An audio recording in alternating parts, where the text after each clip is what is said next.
बोलो जयकारा बोल मेरे श्री गुरु महाराज की जय। बोलो साचे दरबार की जय। बोलो श्री आनंदपुर वासी भगवान की जय। बोलो नंगली निवासी भगवान की जय।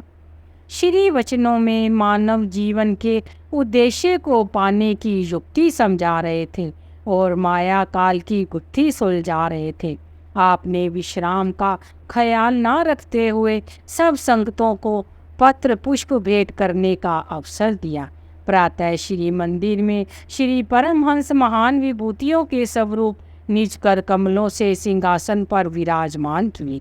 श्री आरती पूजा का कार्यक्रम बड़ी धूमधाम से हुआ। तत्पश्चात महाप्रभु जी ने अपनी अनमोल वाणी में फरमाया, आप गुरमुख सत्संगी विचारवान हैं। आप सत्पुरुषों की समीपता में उनके सामने सत्संग स्थान पर बैठे हुए हैं। यह कितनी शांति, खुशी और सुख का अनुभव कर रहे हैं। किस लिए कि चित्त वृत्ति एकाग्र है, सुरती मन एवं चित्त एक ओर लगा हुआ है। श्री परमहंस दिव्य स्वरूपों के दर्शन में परमात्म स्वरूप विराजमान है। परमात्म स्वरूप की शक्ति है आनंद, खुशी और शांति। इस सच्ची खुशी और परम शांति की अभिलाषा ही आत्मा को जन्म जन्मों से लगी हुई है। यही कारण है कि इस स्थान पर अंतःकरण दिव्य अनोखी प्रेम मस्ती में हिलोरे ले रहा है। महापुरुषों के वचन है, कोटि जन्म भ्रमी भ्रमी आयो, बड़ी भागी साधु संग पाइयो। गुरुवाणी। करोड़ों जन्मों के बाद इंसान की जब पुकार होती है, आंतरिक लालसा जागरूक होती है, तब इसे सत्पुरुषों के मिलन का संयोग प्राप्त होता है। अनुमान लगाओ कि कई जन्मों के बाद इंसान को मानुष देही मिलती है। करोड़ों जन्मों के बाद सत्पुरुषों का संयोग बनता है। आप कितनी गिनी चुनी पुण्य आत्माएं हैं। हजारों लाखों करोड़ों में कोई कोई होगा जिनको भाग्य से ऐसा संयोग मिला है। ऐसे ऊंचे भाग्य, ऐसा दुर्लभ संयोग और ऐसे अनमोल अवसर को पाकर जीवन खुशहाल हुआ। महाप्रभु जी ने पुनः असीम कृपा करते हुए वचन फरमाए, आप लोग हमेशा खुश प्रसन्न रहें। हम आप सबको दिल से आशीर्वाद देते हैं कि सब भक्ति की ओर आगे से आगे बढ़ते भी जाएं। महापुरुष आप पर बहुत बहुत प्रसन्न है। बाई जी ने विनय की कि वास्तव में हमें मालिक ने सब कुछ दे दिया है। आश्रम के सेवकों, प्रमुख भक्तों एवं समस्त संगत ने श्री गुरु महाराज जी का कोटिश धन्यवाद किया। कार्यक्रम की समाप्ति पर अगले दिन 1 अक्टूबर लगभग 11 बजे हेलीकॉप्टर आदर्श धाम की धरती पर उतरा। 11:30 बजे महाप्रभु जी ने सारी संगत को आशीर्वाद देते हुए श्री कार में विराजमान हुए। मस्त चाल सी चलती हुई श्री कार हेलीपैड तक पहुंची। हृदय सम्राट दाता दयाल जी मनोहारी चितवन से सबको मंत्र मुक्त करते हुए हेलीकॉप्टर में विराजमान हुए। सब पर कृपा दृष्टि करते हुए दोनों कर कमलों से शुभ आशीष देकर निहाल किया। श्री प्रभु जी को लेकर उड़ान भरता हुआ हेलीकॉप्टर श्री संत नगर की ओर चल दिया। श्री सद्गुरुदेव जी महाराज ने काशीपुर की संगत को पावन श्री दर्शन से कृतार्थ करने के लिए पुनः सन 2009 में प्रोग्राम बनाया।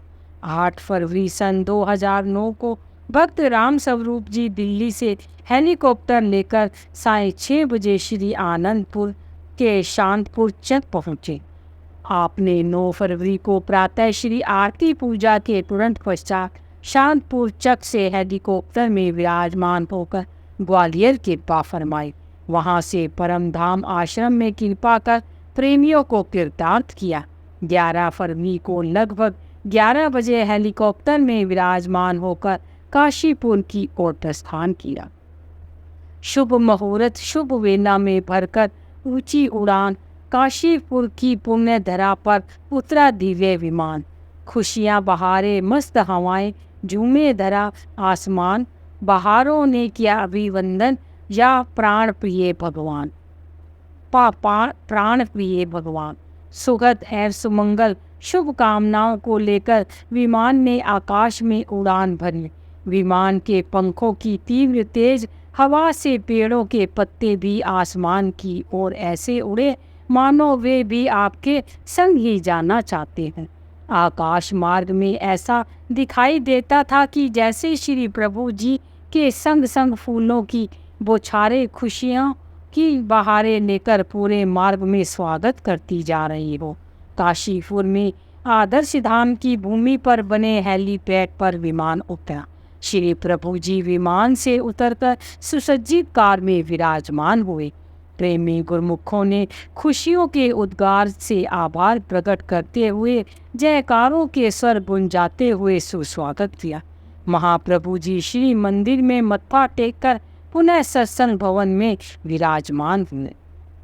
श्री मुख से अमृत वृष्टि करते हुए श्री वचन उच्चारण कर किए। आप गुरुमुखों के अहोभाग्य हैं जिन्हें ऐसे ऊंचे और सच्चे दरबार की चरण शरण प्राप्त हुई है। इसके बदले यदि त्रिलोकी का राज्य भी प्राप्त हो जाए तो भी वह तुच्छ है, क्योंकि यहाँ पर वह चीज मिलती है जो ना कि कहीं दुनिया में मिल सकती है और ना ही राजा महाराजाओं के खजानों में मिलती है। केवल सत्पुरुषों के दरबार में मालिक की भक्ति और नाम का धन मिल सकता है। इसकी जितनी भी महिमा की जाए उतनी थोड़ी है। कारण क्या, जिस भगवान की भक्ति की जाती है उसने भक्ति को ज़्यादा ऊंचा दर्जा दिया है। जिसके दिल में यह बस जाती है वह मालिक का ही रूप हो जाता है। फिर उसको किसी बात की कमी नहीं रहती। रिद्धियाँ सिद्धियाँ उसके पीछे फिरती हैं, माया उसकी चेरी हो जाती है। दुनिया के सब सामान उस जीव के पीछे दौड़े चले आते हैं। भक्ति का धन वह धन है जिसका कोई मुकाबला नहीं। यह भक्ति और नाम की कमाई सब सुखों और खुशियों को प्रदान करने वाली है। लोग थोड़े से सुख को पाने के लिए कितना यत्न करते हैं, उनकी सारी जिंदगी इसी में बसर हो जाती है, तो भी उन्हें सुख नाम की कोई वस्तु प्राप्त नहीं होती। जिससे सब सुख मिलते हैं वह मालिक, केवल मालिक की भक्ति है। गुरमुख जन उसे अपनाते हैं। यह दात सत्पुरुषों के दरबार में मिलती है। इसकी संभाल और सुरक्षा ही गुरमुखों का फर्ज है, ताकि इस सच्चे धन को किसी प्रकार के नुकसान का अंदेशा ना हो। तभी यह हो सकता है जब सुरक्षा का सामान पास रहेगा, इस धन को बढ़ाने की कोशिश करेगा। इसके लिए महापुरुषों के नियम और साधन बनाए हों, जिनकी श्रद्धा से पालना करना बहुत जरूरी है, ताकि मायावी ख्याल दिल में ना आने पाए।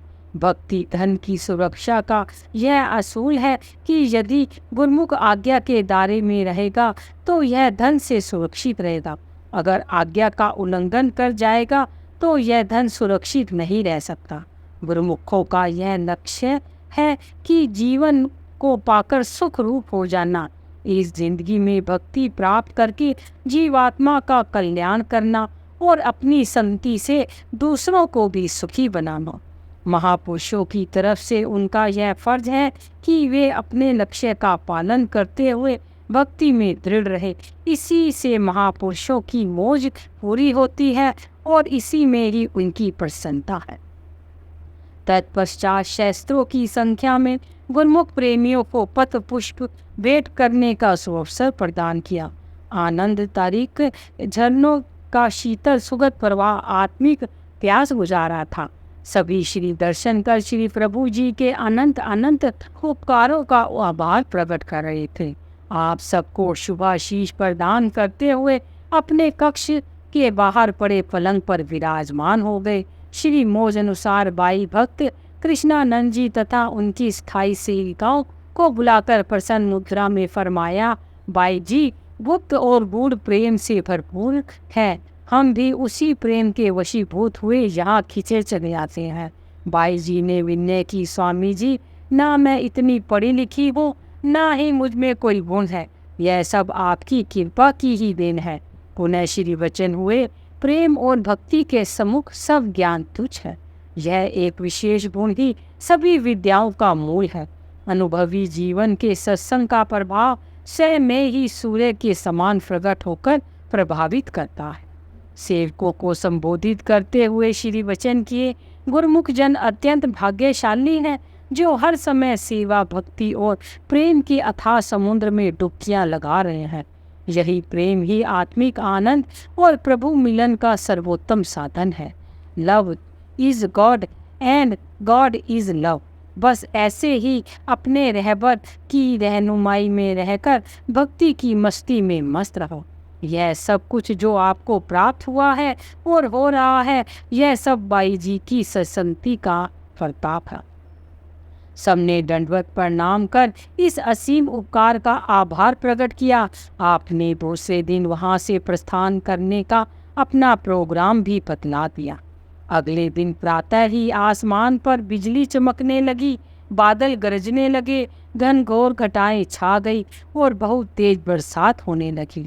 सेवादारों ने विनय की कि स्वामी जी, ऐसे मौसम में यहाँ से जाना मुश्किल है, और वे निश्चित होकर अपने कार्यों में लग गए। संकल्प के धनी महापुरुष अपने दृढ़ निश्चय पर अड़िग रहते हैं। प्रकृति भी नतमस्तक हो उनकी श्री आज्ञा का पालन करने में तत्पर हो जाती है। आपने बाई जी से पूछा कि बाहर क्या हो रहा है। उन्होंने विनय की, प्रभु सारे देवी देवता श्री दर्शन करने आए हैं। आपने महात्मा शब्द प्रेमानंद जी को फरमाया, दरवाजा खोलो। उन्होंने विनय की, स्वामी जी बाहर बहुत तेज तूफानी बरसात हो रही है। आप पलंग से उठ खड़े हुए और छड़ी से स्वयं दरवाजा खोलने लगे। महात्मा जी ने श्री प्रभु जी की प्रबल मोज को देखते हुए फोन द्वारा तुरंत ही श्री कार तैयार करने का निर्देश दिया। आपने महात्मा जी को लिफ्ट खोलने का आदेश दिया और नीचे पहुंचकर कार में विराजमान होकर आश्रम के चारों ओर परिक्रमा की। श्री सद्गुरुदेव जी महाराज ने कार में जैसे ही आसमान की ओर देखा तो घनघोर काले बादल मानो श्री दर्शन की झलक और श्री प्रभु जी के संकेत को पाकर एक और उड़ते चले गए। आसमान बिल्कुल साफ हो गया। सूर्य देव ने प्रकट होकर वंदना की। उसी समय विदित हुआ कि हेलीकॉप्टर भी आ गया है। आपने कार से उतरकर चारों दिशाओं में घूमकर आशीर्वाद दिया। आपने कर कमलों से खूब प्रसाद लुटाया। वह कहाँ जा रहा था किसी को विदित नहीं हुआ। ऐसा प्रतीत हो रहा था मानो प्रसाद लेने स्वयं देवी देवता भी धरा पर उतर कर आए हों। पुनः मंद मंद मुस्कुराते हुए सब संगतों और प्रेमियों को शुभाशीष से कीर्तार्थ करते हुए हेलीकॉप्टर में विराजमान हुए। 11 फरवरी को काशीपुर से उड़ान भरता हुआ आकाश की ऊंचाइयों को स्पर्श करता हुआ प्लेन श्री संत नगर के हेलीपैड पर उतरा। यहाँ पर श्री संत नगर के प्रेमी जन भी प्रतीक्षा में खड़े थे। श्री प्रभु जी विमान से उतरकर कार में विराजमान हुए और आपने प्रेमियों को मधुमय दृष्टि से निहाल कर दिया। इस प्रकार उत्तराखंड के प्रेमी गुरुमुखों एवं संत जनों की हार्दिक भावना को पूर्ण कर महाप्रभु जी ने सबके दिलों को प्रेम और भक्ति से तरबतर कर दिया। सबको असीम खुशियाँ प्रदान कर सबके दामन भरपूर कर दिया। कलकत्ता, पश्चिम बंगाल। दोहा। धन जननी धन भूमि धन, धन नगरी धन देश, धन करनी धन सुकल धन, जहाँ साधु परवेश। संत गरीबदास जी। साधु जन संसार में भव जल बेहित अंग, दादू के ते उधरे जेते बैठे संग। संत दत्तू दयाल जी। संत गरीबदास जी अपनी वाणी में वर्णन करते हैं कि वह माता अति सौभाग्यवती होती है। वह भूमि, नगर, देश व कुल महान उच्च श्रेय को लिए हुए होते हैं जहाँ पर संत जन निवास करते हैं। संत दत्तू दयाल जी का कथन है कि संत सत्पुरुष भव सागर पार करने के लिए जहाज बनकर आते हैं। जो भी उनकी चरण शरण में आ जाता है वह आवागमन से मुक्ति पा जाता है। श्री परमहंस दाता दयाल जी श्री पंचम पातशाही जी का अवतरण पंजाब के रायपुर कलाग्राम में हुआ। कलकत्ता के पास स्थित हावड़ा शहर को आपके निवास स्थान का गौरव मिला। सबसे बड़े भाई भक्त अमरनाथ जी की लाल कोठी के सामने की ओर एक फैक्ट्री थी। देश विभाजन के पश्चात उन्होंने आपको और सारे परिवार को कलकत्ता में बुला लिया। वे बहुत ही संत सेवी स्वभाव के थे और उनके मृदु व्यवहार से प्रभावित होकर सेवार्थ श्री आनंदपुर से जो भी महात्मा व भक्तजन कलकत्ता जाते थे वे भक्त जी के निवास स्थान में ही ठहरते। भक्त जी बड़ी श्रद्धा चाव और प्रेम से उनकी सेवा व सत्कार करते। आपके पिताजी भी बहुत दानशील स्वभाव के थे। अपने अंतिम दिनों में वे लाल कोठी के एक और बने हुए कमरे में रहे। भक्त जी उस कमरे में अनाज की बोरियों के ढेर लगा देते जिन्हें पिताजी साधु संतों में बांटते रहते। आपके सारे परिवार में ही गुरुदर की सेवा के प्रति बहुत शुद्ध व उच्च भावना थी और आपके प्रति हार्दिक स्नेह, परंतु भक्त जी का आपसे कोई विशेष लगाव। वह आपके साधु वेश के समय से ही आप पर अगाध श्रद्धा रखते थे।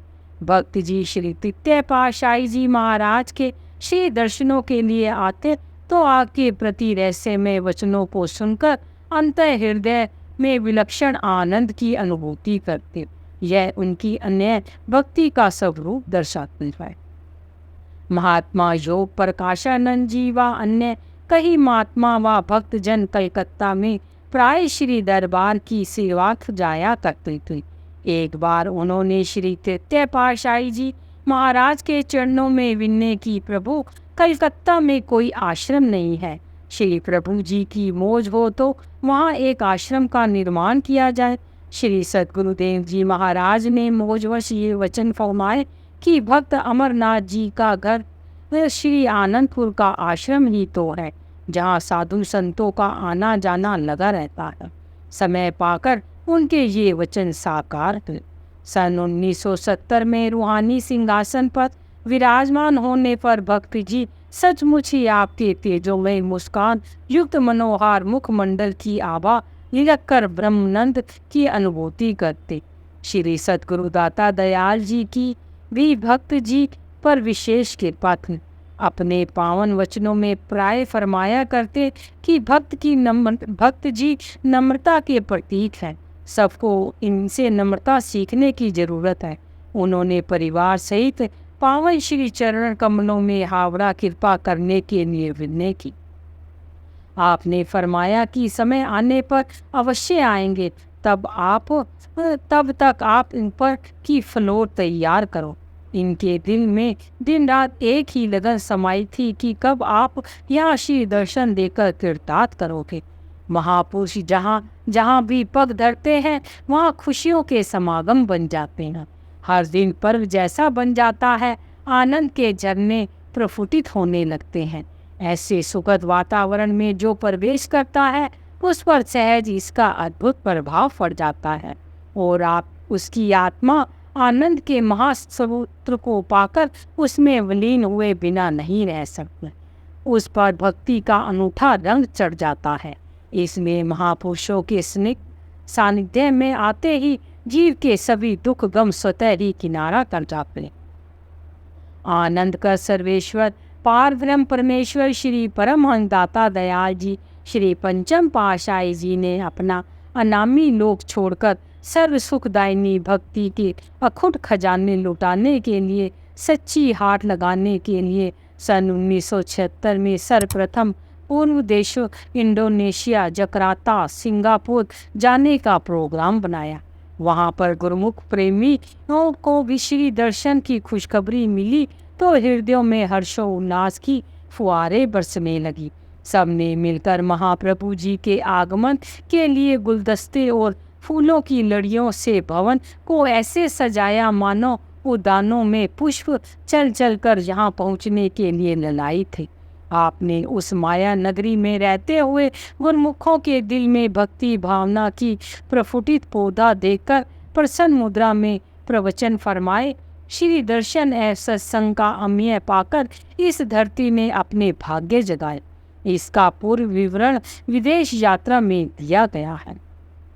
विदेश से लौटते हुए करुणा सदन जीवन धन महाप्रभु जी ने निजी सेवादारों सहित कलकत्ता एयरपोर्ट पर पधारे। सेवकों ने अपने प्राण धन परम इष्ट देव का यहाँ भव्य स्वागत किया। वर्षों से प्रतीक्षारत कलकत्ता नगरी आपका मंजुल मृदुल चरण स्पर्श पाकर कोटि कोटि वंदना करने लगी। एयरपोर्ट से आपने कलकत्ता पार्क सर्कस में बने महात्मा सदगुरु सेवानंद जी के आश्रम में कृपा फरमाई। यह आश्रम एक छोटे से फ्लैट में बना हुआ था। इसकी देखरेख की जिम्मेवारी बाई शांत संतोषानंद जी की थी। संगत अधिक होने के कारण फ्लैटों में ऊपरी बनी छत पर सारा प्रबंध किया गया। सबने श्री प्रभु जी की मनोहारी छवि को निरख कर अपने अंतर मन में अपूर्व सुख शांति की अनुभूति की। वहां आई हुई समस्त संगत को श्री चरणों में मत्था टेकने का अवसर मिला। आपने अपने कल्याणार्थ अपने पावन वचनों में उन्हें गुरु दरबार के बने 5 नियमों की पालना करने का आदेश दिया। तत्पश्चात आपने भक्त सरदारी लाल जी, भक्त शमशेर सिंह जी एवं अन्य कई भक्तों की विनय पर उनके घरों में कृपा की। एक भक्त जी के घर में आपने अपने अमृत तुल्य वचनों में फरमाया, संसार में हर किस्म के प्राणी हैं, हर एक ने अपना अपना आराध्य बनाया हुआ है, हर एक के विचार अलग अलग है। जीव अपने विचारों के अनुरूप ही संगति करता है और इसलिए उसे ध्येय भी अलग हो जाता है। मदिरा पान करने वाला अपने जैसों की संगति करता है, फिर चाहे उसे हानि ही क्यों ना उठानी पड़े। इसके विपरीत जिन्हें अमृत के स्वाद में का रस आता है, वे अपने अनुरूप अर्थात अपने जैसे गुरुमुखों के साथ ही रहना पसंद करती। गुरुमुख जन अपनी सेवा भक्ति भजन वाली सोसाइटी बनाते हैं, जहाँ जाकर उन्हें सच्ची खुशी और सच्चे आनंद की प्राप्ति होती है। इसलिए गुरुमुखों के मन में हर पल सेवा भक्ति की लगन समाई रहती है। मनमुख भी खुशी चाहता है और दुनियावी सामानों में सुख ढूंढता है, लेकिन उनमें सुख नहीं मिलता क्योंकि उसकी तासीर ही दुख देने वाली है। इसलिए वे हर समय परेशान ही रहता है। सत्पुरुषों की सुसंगति में गुरुमुखों को विवेक मिलता है और वे अपने जीवन का कांटा बदल लेते हैं। अपने सद्गुरु की आज्ञा मौज को मानकर हर समय सच्ची खुशी प्रदान करने वाले साधन नियमों का पालन करते हैं और हर समय आनंद में मगन रहते हैं। वे अपना लोक भी सुखी कर लेते हैं और परलोक भी सुहेला बनाते हैं। यहाँ से प्रस्थान करने से पूर्व आपने बाई जी को बुलाकर फरमाया कि यह स्थान बहुत छोटा पड़ता है, यहाँ आसपास ही कोई अन्य खुला स्थान देकर आश्रम बनाओ ताकि संगत को पूर्ण सुविधा मिल सके। आश्रम बन जाने पर हम यहाँ आएंगे। श्री वचनों को श्रवण कर बाई जी और समस्त संगत हर्ष विभोर होकर जय जयकार करने लगी। बोलो जयकारा बोल मेरे श्री गुरु महाराज की जय।